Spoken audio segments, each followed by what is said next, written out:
আদি জিজ্ঞেস করছি, ভাইয়া আমার জন্য কি এনেছো?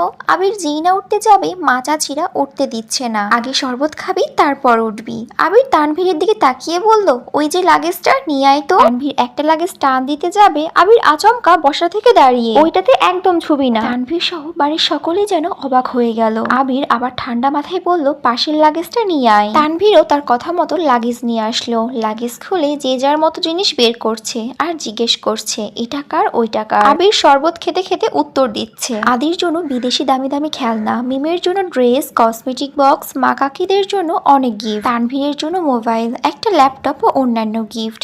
আলাদা আরেকটা ল্যাপটপ আছে। মিম জিজ্ঞেস করছে, ভাইয়া এই ল্যাপটপটা কি তোমার? আবির উত্তর দেই, না এটা মেঘের।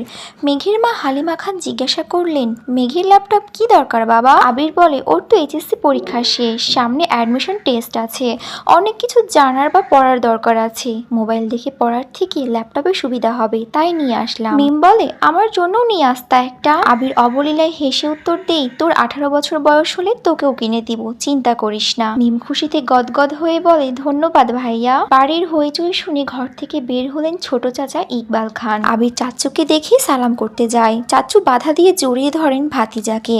ইকবাল খান বাড়ির সকলের দিকে এক পলক তাকিয়ে নরম স্বরে বলেন, এতদিনে এই বাড়িটা পরিপূর্ণ হলো। ইকবাল খানের জন্য আনা উপহার আবির নিজের হাতে চাচ্চুকে দিল। বাকিদের জিনিসগুলো একটা একটা করে দিল আবির।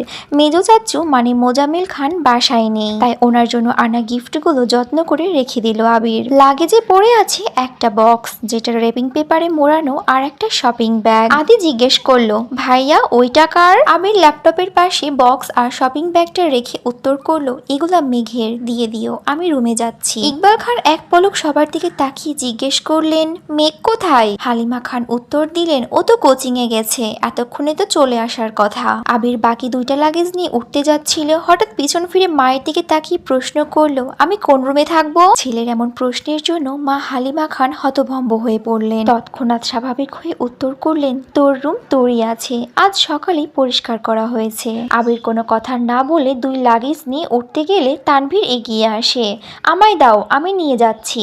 আবির একটা লাগেজ তানভীরের দিকে এগিয়ে দেয়, যে আরেকটা লাগেজ সযত্নে নিয়ে সিঁড়ি দিয়ে উঠতে থাকে। তৎক্ষণে দরজায় এসে উপস্থিত হয় এই বাড়ির বড় মেয়ে মাহাদিবা খান মেঘ। মিম মেঘকে দেখে দৌড়ে এসে বলে, আপু আপু, আবির ভাইয়া এসেছে। মেঘ সিঁড়ির দিকে তাকায়, লম্বা স্বাস্থ্যবান সুপুরুষ দেহি একজন হাতে লাগেজ নিয়ে সিঁড়ির দিকে উঠছে, শুধু পিছনটা দেখা যাচ্ছে। মেঘ ভিতরে ঢুকে সবার হাতে গিফট দেখে এই দিক সেই দিক তাকায়।